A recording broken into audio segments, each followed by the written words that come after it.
Hello and welcome back. December the 18th. Let's get on with it.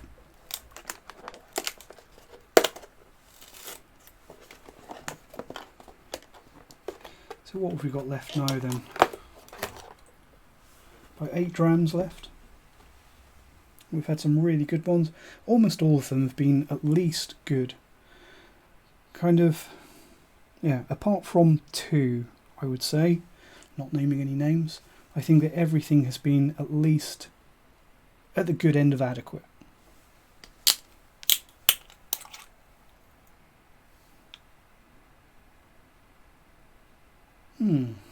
That smells familiar.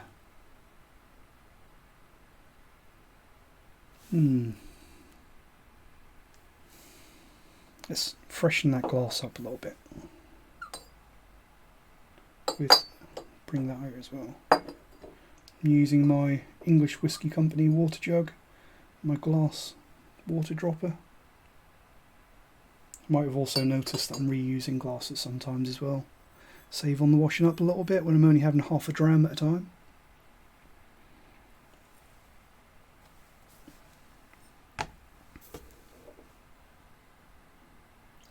Probably doesn't hurt to have a little bit of water residue, and let's have a little bit more than that. It doesn't hurt to have a little bit of water residue in your glass, because it's like adding like a single drop to your dram, I always think. As long as you've not got any residual flavours in your glass from the previous dram, having a tiny little drop of water doesn't hurt.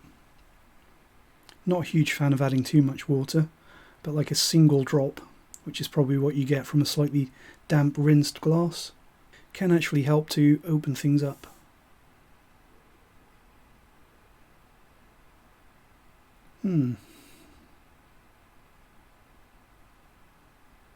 Getting a lot of sweet bourbon matured notes. A little bit of a peanut brittle note. So sugary, confectionery, nutty, caramel. So at the moment it smells a lot like kind of a stereotypical quality bourbon matured whiskey that's been in some good, reasonably fresh bourbon casks. That nuttiness becoming a little bit more prominent, and it's kind of a slightly sour nuttiness, like raw peanuts with the skins left on.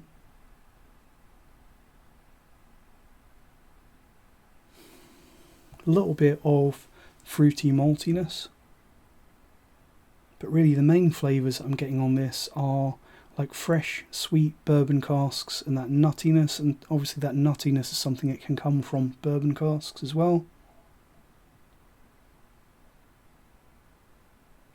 Fruity malt possibly coming through a little bit more over time.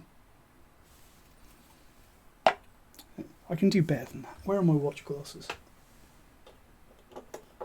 There we go. Let's get some heat into it.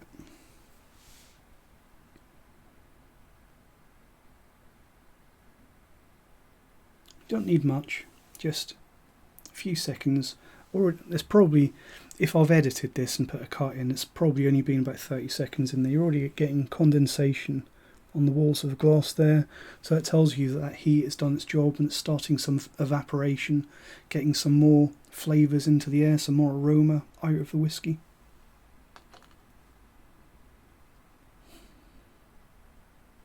Reminds me a little bit of like a slightly more delicate version of like the Bladnoch 10-year-old that they did in bourbon casks. Also not a million miles away from the Deanston that we had. At least on the nose, haven't tasted it yet. This is the Deanston. Yeah, Deanston is probably a little bit drier, more gristy. You got more sort of the usual malted barley spirit sweetness on this one. Sweet fruity maltiness. Apples, probably red apples, perhaps a little bit of pear. Let's see how it tastes.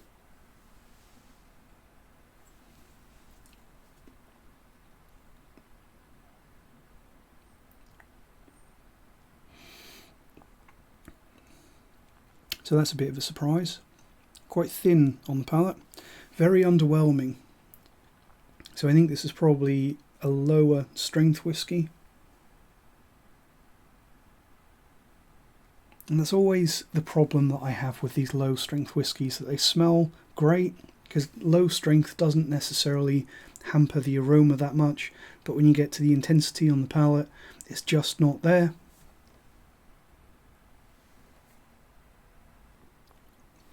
A little bit frustrating, that one. Not a million miles away from, it's like halfway between the Craigellachie 13 and the Deanston 12, but really watery. And you can tell from the aromas that there's been some good casks and good spirit gone in there. So it doesn't smell young at all. And it smells like there's been some good casks in there. There's no tiredness to those casks. It's simple on the nose, but pleasant, but very, very weak on the palate.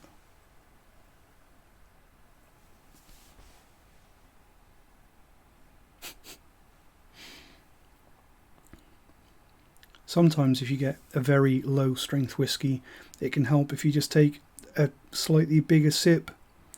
And I don't really recommend doing that, because you're basically compensating for lack of flavour by drinking too much. And I'm sure that's not what the government do when they heap tax on spirits based on the ABV. They're not trying to get us to gulp whiskey, but I really think that that's what ends up happening.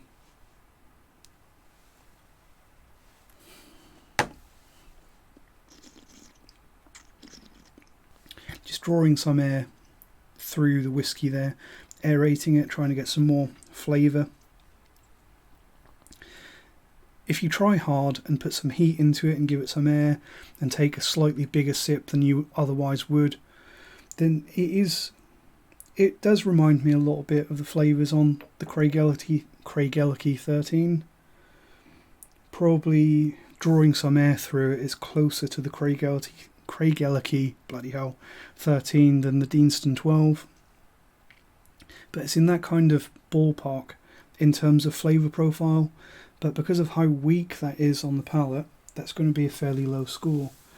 Much lower than the Fettercairn Warehouse and the Tobermory, worse than the Auchroisk, below the Tamdhu and the Denny. Glengoyne, was that Dram number 1? That's 43 as well, isn't it? That's 40. I think it's a close battle between the Glengoyne 10 and whatever we've got today.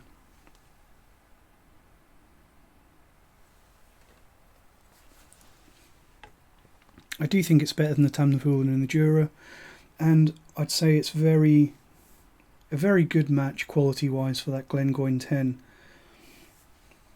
Let's have a little bit more. Tiny bit, and then we pass judgment.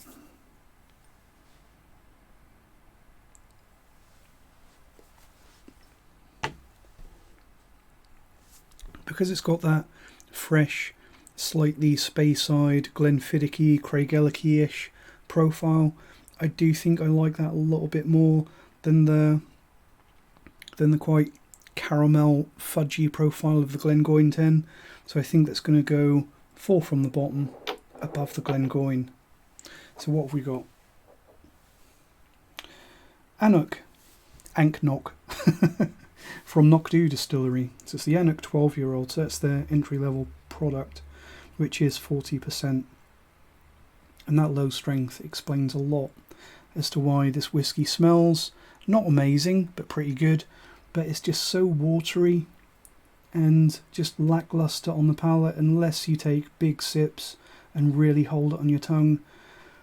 But why should you have to do that just because they've watered it down? I do like Ancnoc Tamdhu Distillery. I think that I really like their peated whiskies. I think that their age statement whiskies are good. This one is pretty good for the price. I think I haven't bought this for quite a few years, but I think it used to be under £30. Hopefully it still is. If you can get this for like £25, I think it's probably worth the money. And I think if you like the slightly more unusual non-Islay, non-island peated whiskies, then I think that the peated Ancnoc whiskies are really, really worth having a look at. But yeah, Ancnoc 12, a little bit disappointed with that one, because I do remember enjoying that a little bit more last time I had it, but that was also probably over 10 years ago. So yeah, towards the bottom, a decent whiskey, but a little bit hobbled. Still an enjoyable dram and a fun one to revisit though. Let me know what you think of Ancnoc, because it's not a bad distillery, and it's not the 12-year-old, despite its weak profile, is not a bad whiskey. Let me know what you guys think.